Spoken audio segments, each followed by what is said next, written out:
Kia ora koutou. We are moving on to the aggregate demand, aggregate supply model to show changes in economic growth. So here is our ADAS model. Essentially what we want to be doing is looking at the horizontal axis.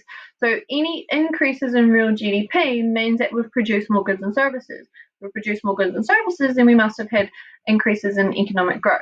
Now on the horizontal axis, sometimes you will also see output. So output is the same as real GDP. Real GDP is essentially the total amount of goods and services produced in an economy in a year, or the value of the goods and services.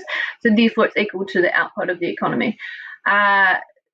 If you think about spending, someone's spending essentially means someone else's income. So the spending on the goods and services in the economy will also be equal to the real income of the economy. So essentially real income, real GDP output are all showing the same thing. It can also be equal to the employment level. So if producers have increased real GDP, then essentially employment levels would have increased because producers would have required more workers. Okay, so all of those words are used interchangeably on the ADAS model. The letter that we use is Y down the bottom. So any increases in Y show an increase in real GDP and therefore an increase in economic growth. So that is what we're trying to look at. So remember aggregate demand, we've got the AD equation. So C stands for consumption spending. This is by households. So spending on goods and services.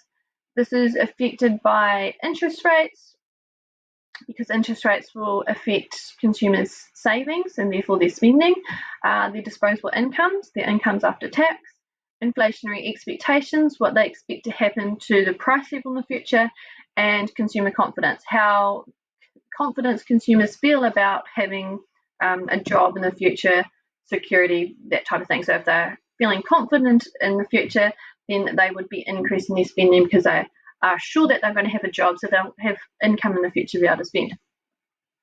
I stands for investment spending, so investment spending by producers. Remember, investment spending is where producers spend on capital equipment, which are used to produce other goods.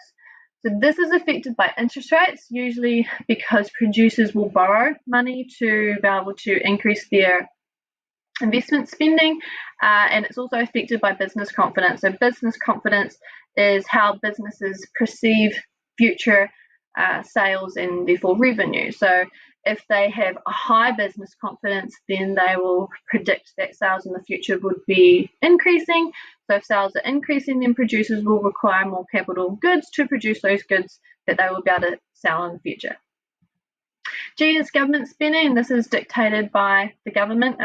If you look at their fiscal policy, then this will dictate their spending. So at the moment, there's a lot of government spending happening to try and get us out of the recession that we're in. X stands for export receipts. So this is the money that we receive in return for our exports that we send overseas. This is affected by overseas consumer demand, and it's also affected by the exchange rate. Import payments are the payments that we send overseas, so the money we send overseas in return for the imports that we get, and this is obviously affected by our demand for imports as well as the exchange rate. So the total demand in the economy is given by the consumption spending by consumers, investment spending by producers, the government spending, as well as our export receipts, so the spending on our goods by overseas consumers, and we take off the import payments because the import payments reflect the imports produced, which obviously we haven't produced in New Zealand, so we don't want to take that into account of our total demand. Aggregate supply is the total supply in the economy by producers, and this is affected by our nominal wages, productivity, technology, and imported raw materials. So essentially, anything that will affect producers' cost of production. So first example is shown explaining the effect of an increase in oil prices on economic growth. Now, oil prices are essentially an imported raw material. So we import the oil from overseas and it's used in the production of most goods and services in New Zealand. So an increase in oil prices causes the imported raw material cost to rise, which essentially has increased producers' cost of production, and therefore producers or firms will want to supply less so they can maintain their profit margin. So if you think about their profit margin as the difference between their revenue and their profit and their costs, the revenue take away costs, if costs have gone up, then essentially we've got smaller profit margins and the producer will be making less. So if they decrease their supply, then they will be able to maintain their profit margins. So this will cause the aggregate supply curve to shift to the left. So we shift it to the left.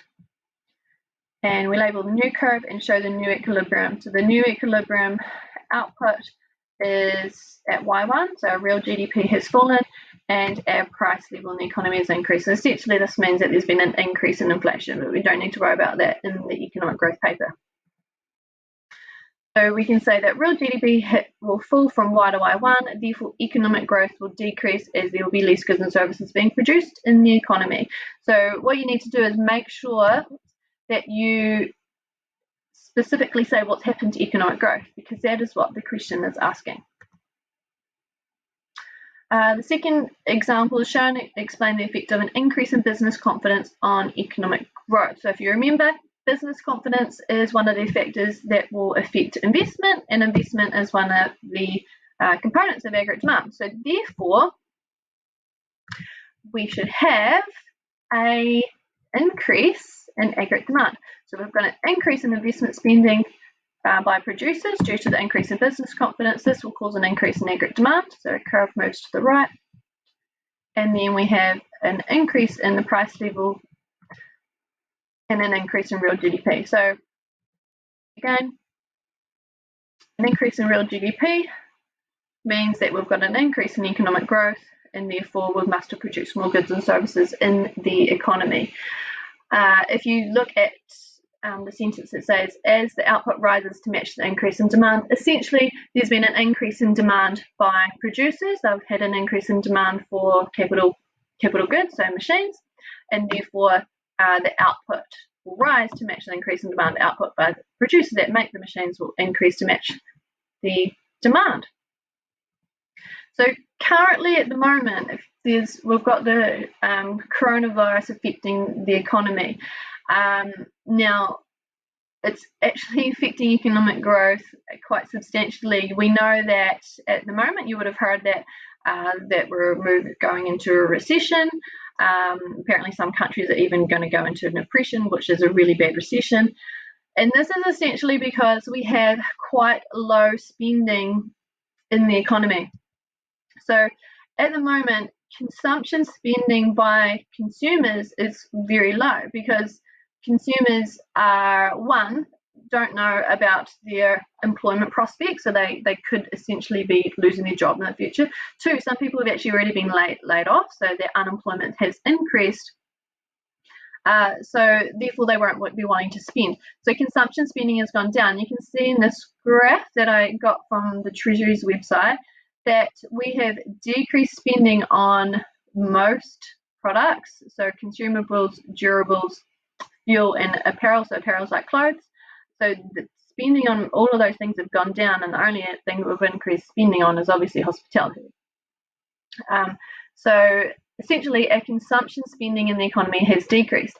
Investment spending would have also decreased because we've got really low business confidence at the moment, and businesses are also not able to sell their products because consumers aren't buying them. So they're not going to want to invest in new capital equipment because they are unsure about their future sales. Okay, so investment spending has also gone down as well. Government spending, however, has actually increased because governments are trying to subsidise the incomes of employers essentially by giving the producers that employment subsidy. So they're trying to minimise the negative impact of the coronavirus on the economy essentially. So if you think about the consumption spending and investment spending falling, this would cause quite a big decrease in aggregate demand and therefore quite a big decrease in real GDP. However, if we have an increase in the government spending, which they have talked about. Actually, they want to increase spending on projects and that type of thing to boost the economy, then the decrease in aggregate demand won't be as big. Okay, so therefore the impact on the real GDP would be smaller than if the government did nothing, essentially. So hopefully that makes sense. I hope you have a good day. So kia pai tōra, and I'll see you later.